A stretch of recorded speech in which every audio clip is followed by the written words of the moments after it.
to our YouTube channel. ඉතින් අද අපි ස්පෙෂල් දෙයක් කරන්න යන්නේ. අද අපි යන්න හදන්නේ කැලණිය රජමහා විහාරයට. මෙතන ඉඳන් පොඩි දුරක් වගේ තමයි තියෙන්නේ. දැන් මම යන්න හදන්නේ කිරි ආහාර සකස් කරන්න. ඉතින් ඔයාලට පුළුවන් මාත් එක්ක join වෙන්න. මුලින්ම මම තැඹිලි කිරි දෙකක් කපා ගන්නවා.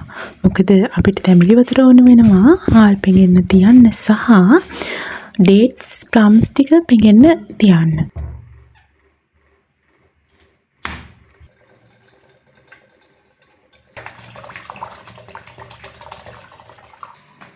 ඊට පස්සේ අපි සුවඳල් හාල් අරගෙන සෝත ගන්න ඕනේ. මම මේ ගන්නේ හාල් කිලෝ භාගයක්.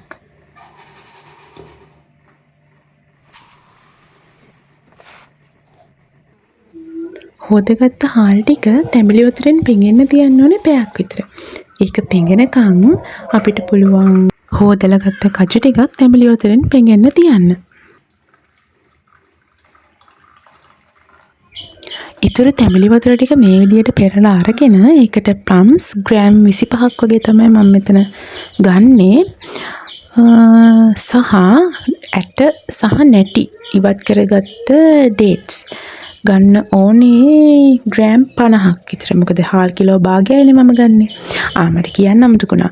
කජු ගන්නේ මම ග්‍රෑම් 75ක් වගේ තමයි කජු අරගන්න ඕනේ මේකට. ඒකට දැන් මේ මම කපන්නේ කිතුල් හකුරු. කිතුල් හකුරු ග්‍රෑම් 200ක් විතර පොඩියට කපා ගන්න ඕනේ. මේ ටික කරන්න පුළුවන් අපිට හාල් පෙඟෙන අතරේ. ඉතින් මේ ටික කරන්න මට නම් පැය භාගයක් විතර ගියා. මොකද ඉතින් අපේ ලොකු මැඩම් අවදි වුණානේ. ඉතින් එයාත් ආවා අම්මට උදව් කරන්න. දැන් මේ කිරි ටික උණු කරගන්න ඕනේ. දැන් ඉතින් මෙයාත් නැගිටලා ඇවිල්ලා බලාගෙන ඉනවා අම්මා මොකද්ද මේ කරන්නේ කියලා.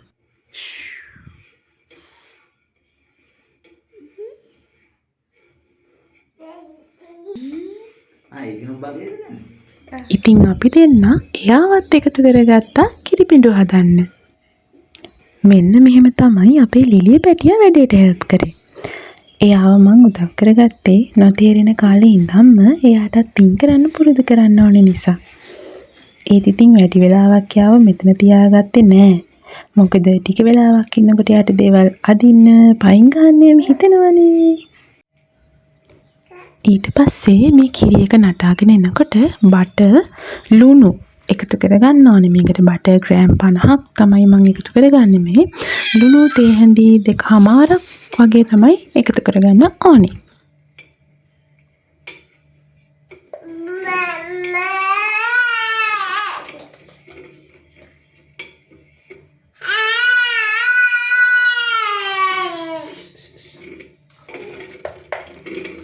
ඊට පස්සේ කිරි ටික උතුරනකොට හාල් ටික පෙඟෙන්න තියපු හාල් ටික තැඹිලි වතුර අයින් කරලා මේකට එකතු කරගන්න ඕනේ. හැබැයි මේ වීඩියෝ ටික නම් මට ගන්න බැරි වුණා. ඔයාලට පේනවා ඇති මෙතන මේ මම කලින් මුලින් පටන් ගන්න රයිස් කුකර් එකකනේ හදන්න. ඉතින් රයිස් කුකර් එකේ නෙවෙයි දැන් තියෙන්නේ. කිරි උතරද්දි පොඩ්ඩක් වාජනේ මදි කියලා හිතුන නිසා මං වාජනේ පොඩ්ඩක් වෙනස් කරා. ඉතින් ඒ කලබලස්සේ මට වීඩියෝ ටික ගන්න බැරි වුණා. ඉතින් මං කියන්නම්කෝ ඊට පස්සේ මොකද කරන්න කියලා. බත් ටික හැදිලා ඉවර වෙගෙන එද්දී ඒකට එකතු කරගන්න ඕනේ අපි අර තැඹිලි වතුරෙන් පෙඟෙන්න තියපු dates plums ඒ ටිකේ තැඹිලි වතුර අයින් කරලා මේකට එකතු කරගන්න ඕනේ. එතකොට තව චූටියට කපාගත්ත කිතුල් හකුරු තියෙන්නේ. ඒ ටිකත් එකතු කරගන්න ඕනේ. ඊට පස්සේ හොඳට හැඳි ගාලා ඒ ටික හොඳට මික්ස් කරලා මේ විදිහට පාත්‍රයකට දාගන්න ඕනේ.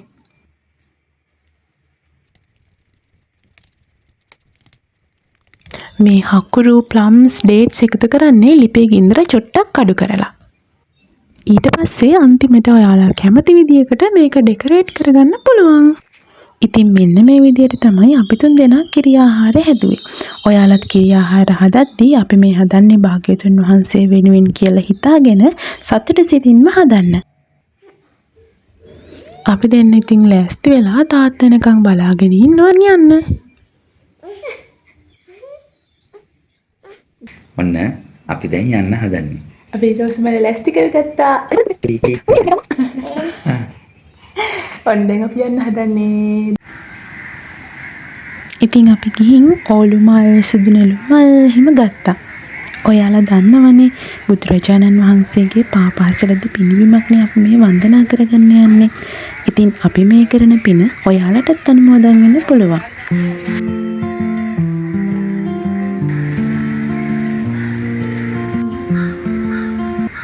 ඉතින් ඊළඟට අපි ගිහින් පූජාව ලෑස්ති කරා. ලිලි තවම පුංචි වුණත් එයා මේ කාලේ ඉඳන්ම මේ වගේ දේවල් වලට එකතු කරගනිද්දී එයාටත් ඒවා පුරුදු වෙනවා. පොඩි දරුවෙක් එක්ක හොඳ දේවල් කරන්න පටන් ගන්න පොඩි කාලේ ඉඳලම. එතකොට ලොකු වෙද්දී එයාලට අමුතුවෙන් ඒවට බල කරන්න ඕනි වෙන්නේ නැහැ.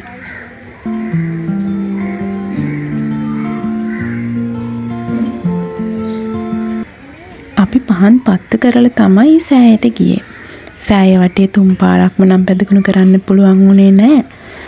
එක පාරක් පැදකුණු කරලා අපි වන්දනා කරා.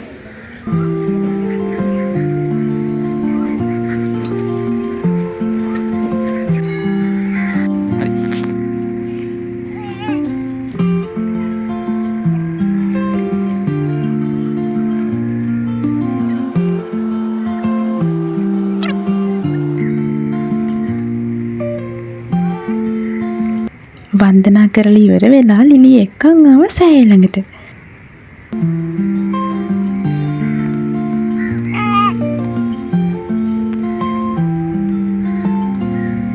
ලිලි සාදු පුතාගේ තමන්සේ වැන්දද?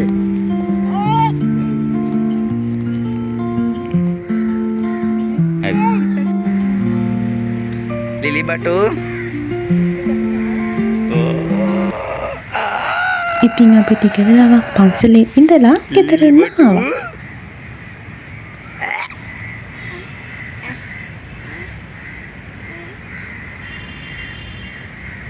එහෙනම් ඔන්න වන්දනා කරලා ඉවරයි. අපි යන්න හදන්නේ.